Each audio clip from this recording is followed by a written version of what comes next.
ቴሌቪዥን አስደናቂውን የክብር ፍጻሜያችንን የሚያበስር የቴሌቪዥን ፕሮግራም አሁን ጀመረ። የምስራች! ኢየሱስ በቶሎ ይመጣል። ሰላም ጤና ይስጥልኝ። በመላው ዓለም ሆናችሁ የድንቅ ፍጻሜ ቴሌቪዥን ዝግጅቶችን በጀመም ቴሌቪዥን እንዲሁም ደግሞ በድንቅ ፍጻሜ ቲዩብ የምትከታተሉ ቤተሰቦቻችን ጸጋና ሰላም ከሁላችሁ ጋር ይሁን። እንዴት ሰነበታችሁ? ዛሬ እስራኤል 76ኛ ዓመቷን ለማክበር ዋዜማ ላይ ትገኛለችና እስራኤል አሁን ያለችበት ሁኔታና ያለፈችበትን እንዲሁም መጪውን የእስራኤል ዘመን ለመረዳት ከሚስተር ቶሜር በኢትዮጵያ የእስራኤል ምክትል አምባሳደር ጋራ የሚኖረን ቃለ ምልልስ እንድትከታተሉ በአክብሮት ጋብዛችኋለሁ። ተባረኩ። Hello Mr. Tomer, thank you very much for your warm welcoming and willing just to make this interview. Thank you very much, Yared. It's a pleasure. Happy birthday or happy Independence Day? Which is better? I think Independence Day. Yeah. Independence Day. Yom HaAtzmaut, that's what we call it. Some people say happy Independence Day. You know, whichever one feels more comfortable for Comfortable, you. no matter. Both of them feel nice for me. Nice. Yeah. Happy Independence Day. Thank you. For Israel. Thank you. Yeah. Thank you. Now I want to ask some questions just in relation with this 76 Independence Day celebration. You know, what is the real meaning of this 76 year of Independence Day for you, Mr. Tomer? So 76 years ago, our modern state was established, the state of Israel, and you know, the state of Israel, it's really it's a realization of thousands of years of dreams of our people when they were in exile from our land. And finally, 76 years ago, we were able to come back to our homeland and reestablish sovereignty on our homeland in the modern state of Israel. So 76 years of modern statehood, it's a very big deal for us. It's a dream come true, really. A dream come true. Yes. Oh, that's great. What are the main achievements of Israel within these 76 years? So you just have to see, I mean, 76 years ago, our country was mainly barren. There was, you know, there were no real forests. It's still largely desert, but the desert, even today now, the desert has been developed. We have reforested the whole country. We have developed into one of the top economies around the world in the OECD. I think the last 76 years have seen an unprecedented period of growth for our country and development in many different fields and sectors. And I think really we've also matured as a country. You know, 76 years after independence is we're not in the first generation. We're not even in the second generation. We're already in the third generation of our modern nation state, and I think there's a lot of deep meaning to that. Wow, that's great. You know, after scattering not less than 2,000 years, you know, come back to homeland and celebrating this 76 years, it has a great meaning. I hope so, especially for you. You know, because there is no any nation like Israel who suffered this much. I think so. And then within these 76 years, Israel has passed in many temptations, but what are the main threats for Israel within this time frame? So unfortunately, since the day that our independence was proclaimed, we were immediately attacked from all sides in all directions by who were then our neighbors from the whole region of the Arab world, the Middle East. And unfortunately, we've continued facing many threats from the region. However, in the last few decades, they've been getting, let's say, we've been neutralizing a number of the threats. For example, by peace agreements with Egypt and then with Jordan, and then with the Abraham Accords just a few years ago with the United Arab Emirates, Bahrain, and even Morocco in North Africa.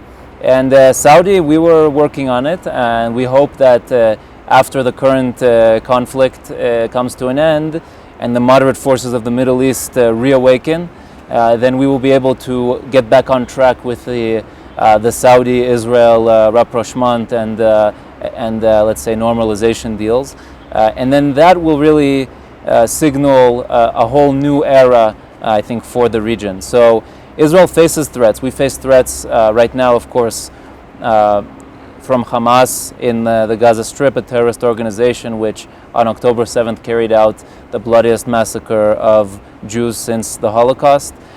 We still have 132 people being held hostage by Hamas in Gaza. We have in the northern region on the border with Lebanon, near the Galilee, we have conflict with Hezbollah. In Lebanon, we have the Houthi militias in Yemen who are targeting Israeli and international shipping. We have Shia militias in Iraq. We have some hostile actors in Syria also.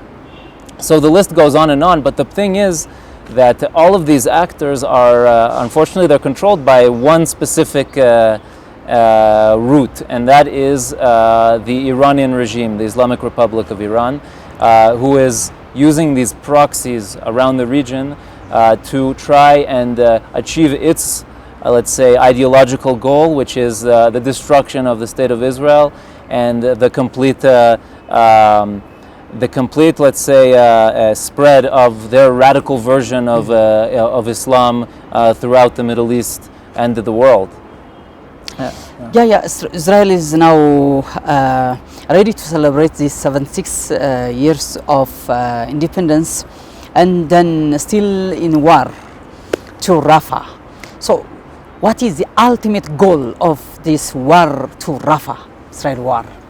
So Rafah, everyone makes a very big deal about it, but Rafah is just one part of Gaza. It's the last remaining bastion of Hamas as a terrorist organization. They have 4 battalions there that need to be destroyed in order for the terrorist group to be routed and for there to be a better reality created in the Gaza Strip and for the citizens of Israel in terms of security. Now, Israel has said from the beginning of this current war that we have 2 goals here, 2 main goals, let's say. First goal is to return all of our hostages back home. We still have 132 of them being held. We need them back home. Still. Yes, we had over 250 in the beginning. Yeah. There was one round of a temporary ceasefire where we were able to get a number of them back. Unfortunately, the negotiations that we were conducting to try and bring the rest of them back were not successful up to this point. And that's why we need to keep the military pressure on. And our second goal in this campaign is to remove the threat of Hamas, to destroy their military capabilities and prevent them from carrying out attacks like October 7th again, which, by the way, they've said again and again that they plan, if they survive, to carry out these types of attacks on an ongoing basis again and again and again until Israel is destroyed in their wishes, Yeah. So, I hope Israel is not responsible for the destruction of Gaza and the displacement of the people. Yeah. Many arguing like this, and then really Hamas is 100% responsible for the people and the destruction of the country. I think so. Is there anything to add on this issue? Yeah, I mean, I think it's important really to look at who the 2 sides in this conflict are. You have Hamas, which is a terrorist organization that hides behind its civilians, that built over 600 kilometers of tunnels underneath civilian infrastructure in Gaza, under schools, under UN facilities, under mosques, and they really are purposefully embedding themselves as much as possible in the civilian population and trying to get as many of their own civilians killed. Then you have Israel, which is a democratic country. It's a country that follows international law, and we have a very serious, actually, legal division in our defense forces and the IDF that follows every strike that's made by the IDF. And yes, mistakes are made, and we own up to those mistakes. We investigate them. People even get in trouble for them. We are an advanced military and a country which does care about holding itself to a higher standard. Now, it's important to note that every civilian, if Israel had the choice, why we have no interest in in destroying and killing civilians or anything like that. We have an interest in killing Hamas because, as you know, every civilian who is killed in this unfortunate war, it's a tragedy, and also it puts more pressure on Israel. So we don't want to kill civilians, of course. What we want to do is we want to get rid of Hamas after the bloodiest attack on the Jewish people since the Holocaust. And it's important for the world to understand that when there's the forces of democracy and good fighting against these evil forces that are, in the end it's a death cult. Hamas, they worship death. They say it out loud. They say that the Israelis worship life, we worship death. We are proud to die, we want to die. And maybe they see it as something honorable, but we see it as cowardly because what they're doing is they're putting their people in harm's way.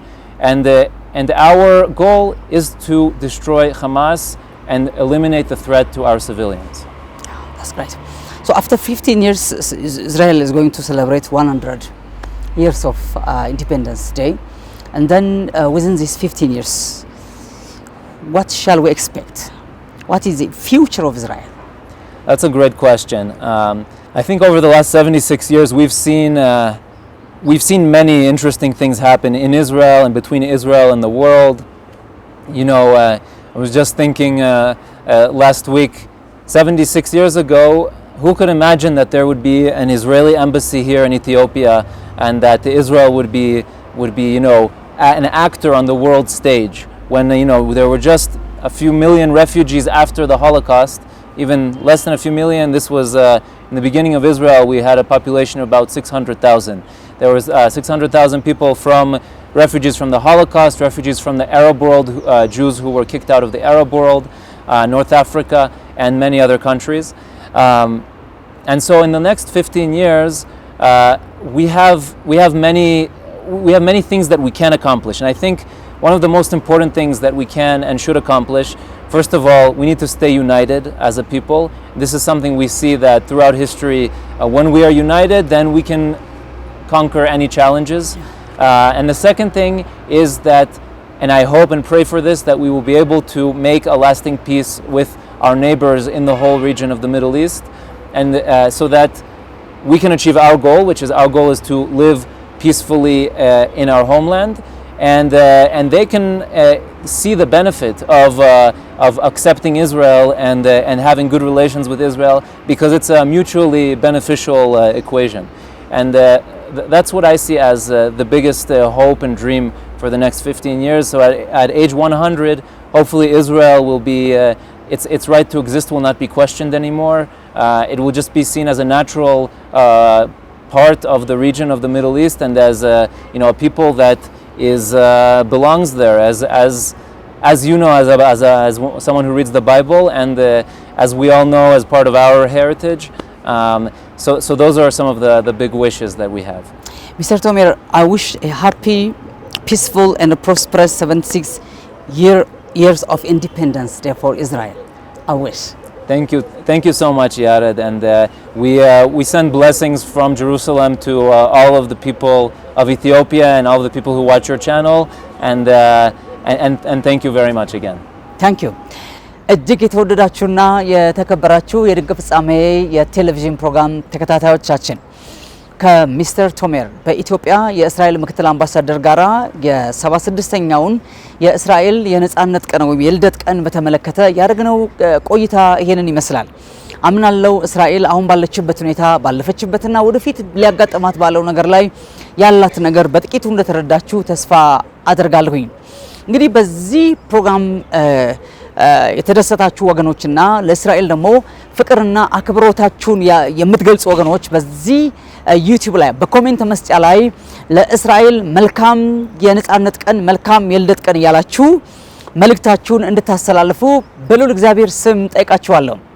እስራኤል የተባረከ ይሁን። እግዚአብሔር እስራኤልን ኢየሩሳሌምን ይጠብቅ። ተባረኩ። ለምጽአቱ ድምጽ ነኝ። የጌታችን መምጫ ቀኑ ቀርቧልና አብልጠን ለፍቅርና ለመልካም ሥራ እንንቃ። የዕብራውያን መልእክት ምዕራፍ 10 ቁጥር 24። መሳያ ፎር ኢንተርናሽናል ሚኒስትሪ የጌታችን የኢየሱስ ክርስቶስን ዳግም ምጽአት ከፍ አድርጎ ለማወጅ የተመሰረተ የመጀመሪያው ሚኒስትሪ አሁን ያለውንና በቶሎ ሊሆን ያለውን የዘመን ፍጻሜ ክስተቶች ትንታኔ በድንቅ ፍጻሜ የቴሌቪዥን ፕሮግራም ዘወትር ቅዳሜ ከ11 ሰዓት ጀምሮ በጂኤምኤም ቴሌቪዥን ይዞላችሁ ይቀርባል።